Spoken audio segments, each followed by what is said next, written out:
Eddie Radosevich, George Stoia here. Oklahoma loses Bedlam 27-24. A frustrating day in Stillwater. I don't know any other way to say it. A very frustrating performance for Oklahoma as you walk out of here and you feel like they somewhat played. There were some really good moments, George. But the final scoreboard says it all, and Oklahoma State wins the final Bedlam for the foreseeable future.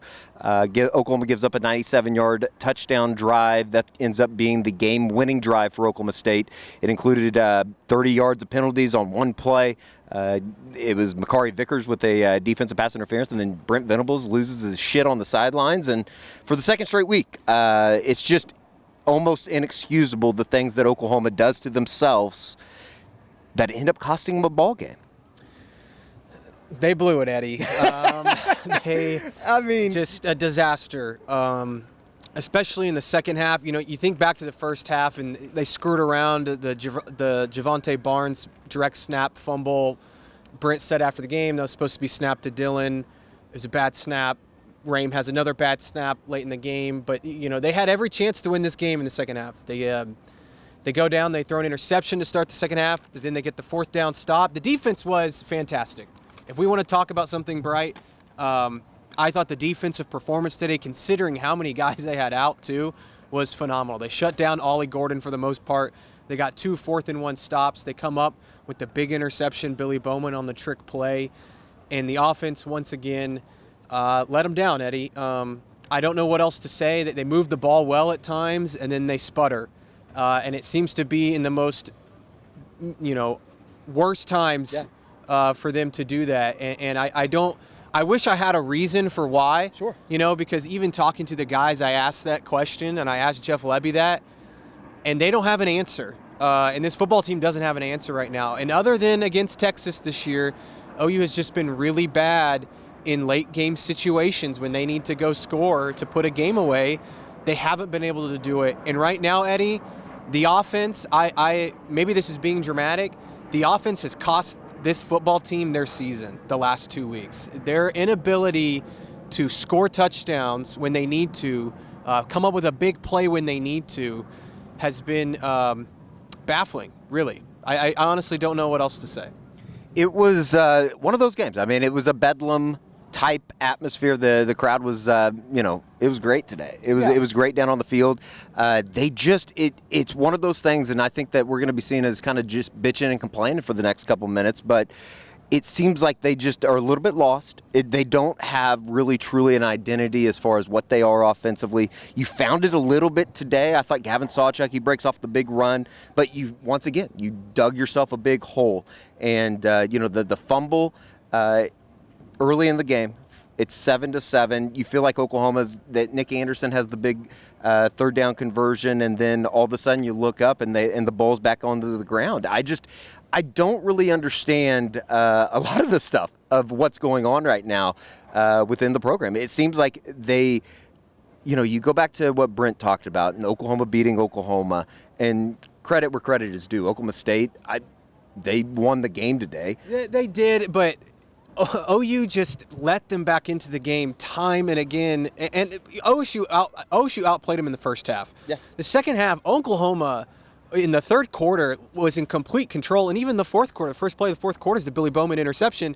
OU has to go down and score there. Billy Bowman returns it all the way to the 50, and OU's unable to score. Zach Schmidt misses a field goal in this game, which is still just I don't know what they're doing there. It's just, Eddie, at the end of the day, the offense, man, look, and I don't say this lightly. Brent Venables, in my opinion, in his career at Oklahoma, is going to be defined by what he does to fix this offense. And it's clear the defense has made some vast improvements. This is the best Oklahoma defense in a decade. They were fantastic today. They are not the reason they lost this week. They're not the reason they lost a week ago.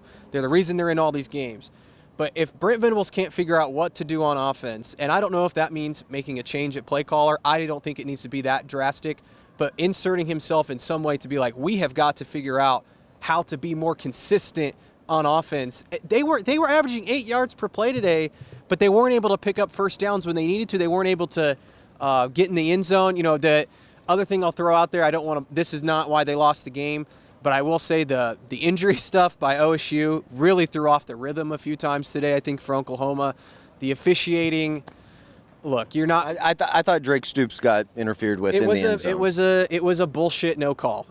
Blatantly, I mean, I don't know how you don't call that, but they didn't, and that shit happens. That's college football. There's nothing you can do about it. And if the offense goes and scores on the 3 or 4 other possessions before that, it doesn't matter. So at the end of the day, Eddie, that's the issue, is the offense. Think about how many times you had an opportunity to go make it a 2-score game in the third quarter. And now if they score one of them, they score what? What did they end up today with 24 points? If they score a touchdown on one of those drives, they score 31, they win the game. Yeah. They win the game. They needed one touchdown on one, even a field goal on one of those drives, and they're unable to do it. You think back to I think it was a 4th and 6 on in the third quarter. Brennan Thompson drops the pass at the sticks. The 4th and 5 call at the end. How do you run that short of the sticks? Short of the sticks, but why are you rolling him out? Dylan's been really good sitting in the pocket, delivering down the field. You're getting whatever you want over the middle of the field, and you roll him out. He has one option there, and it's Stoops. And I get it, you're going to Stoops, but it was a head-scratching play call. And you still had to get down the field. It wasn't like you just needed to get a first down. You still had to get down the field. And what did you make of them settling for the field goal there with about 6.5 minutes left? Yeah, probably the right decision. The way your defense is playing, and they got the ball back. They got the ball back with plenty of time. What was it? A minute and 49 seconds with one timeout. That was plenty of time to go down and get in field goal range again, or even score. And you talk about that drive. Drake Stoops gets 20 yards on the first catch. All of a sudden they're in business, and then they just kind of stall out there. And I thought it was a bad play call on 4th down. And I don't know, Eddie. It felt like a very conservative game plan too from Oklahoma. I think even back to the end of the first half, Brent not using his timeouts there. He lets OSU throw a Hail Mary into the end zone. He could have called a timeout, got the ball back with 50 seconds left. Said they opt to go to halftime. I don't know. It was just not aggressive. And I think that's one of the kind of confusing things that continues to happen. And I know that that's going to be something that's talked about here with 3 weeks left in the regular season, that it seems like there continues to be mismanagement of games, mismanagement of timeouts, poor decision-making on the coaches as far as offensive plays as well as defensive plays. I mean, as well as the defense played, you still gave up a 97-yard touchdown to lose the game. And I think that those are kind of the things that are starting to seep into, the fan base, obviously, the program, obviously. That's the stuff that can derail things. And I'm not just talking about the season. I'm talking about the direction. The season. Look, the season. What Oklahoma does the rest of the year, we'll see. To me, it doesn't. It doesn't. I mean, it does matter because you want to go win, and if they go lose next week to West Virginia, then hell, who knows what the direction of the program is. But your mind has to start shifting toward, can Brent manage a game? Can he figure out, like I said, what they're doing on offense? Those are the big questions because, look, man, last year was last year. And it was a year zero, right? You could take one on the chin. This year they had everything in front of them. Things have just really started to fall apart. Like you said, it's been undisciplined football. Special teams mistakes is undisciplined football. They're the most penalized team in the Big 12 right now. They had a lot of penalties today, pre-snap penalties that are just inexcusable, that derailed several drives. And again, everybody wants to blame Jeff Lebby, and he rightfully deserves some blame today. But the pre-snap penalties, those can't happen. I think Farouk had 2, Stoops had 1, Guyton had 1. That shit can't fly. And a good football team, a disciplined football team, doesn't allow that shit to happen. And that's the most frustrating part. And as you look at the program moving forward, Eddie, that's the biggest question mark for me. Look, losing to OSU sucks. It's the last Bedlam. It's going to sting with the fan base. But my shift is already, what is the outlook for the program moving forward, and Brent, and how is he going to fix because at the end of the day, the discipline stuff falls on coaches, in my opinion. Yeah. It was a frustrating afternoon here in Stillwater, America. I mean, no, I think that there are some pretty obvious rants that need to be had. I think that it's therapeutic in a way. It doesn't change the outcome of this game as Oklahoma loses 27-24 up in Stillwater, and now you had everything kind of out in front of you as far as still having an opportunity to win, or to get to Arlington to play for a Big 12 championship. You have it's still there. You're going to need a lot of people to lose. Like somebody texted me that you could see OSU again. I don't want to put that out there yet because OU's got to go take care of business.